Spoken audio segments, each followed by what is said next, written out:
Have you ever wondered why envy can lead to such devastating consequences? This timeless question takes us back to one of the earliest stories in human history, the story of Cain and Abel.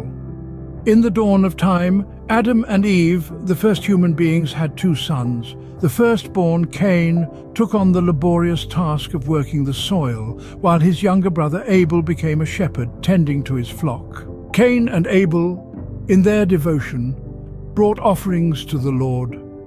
Cain offered some fruits of the soil, while Abel offered the fat portions of the firstborn of his flock. The Lord, however, looked with favor upon Abel and his offering, but did not do the same for Cain. This ignited a flame of anger and envy in Cain's heart. God, noticing Cain's discontent, offered him advice. He urged Cain to do what is right, warning him that sin was lurking at his door, desiring to consume him. Yet Cain had the power to overcome it. But Cain, consumed by his anger and jealousy, lured Abel to the field. There he succumbed to his darker impulses and attacked his brother, ending Abel's life. When God questioned Cain about Abel's whereabouts, Cain replied with a question of his own. "Am I my brother's keeper?" God, however, already knew the terrible truth. He told Cain that Abel's blood cried out to him from the ground. As punishment, Cain received a curse. The ground would no longer yield crops for him, and he would become a restless wanderer. Cain was terrified of this punishment, fearing that anyone who found him would kill him. But God, in his mercy, marked Cain so that he would not be killed. Cain then left God's presence, living in the land of Nod, east of Eden. Despite his sins and punishment, Cain's line continued.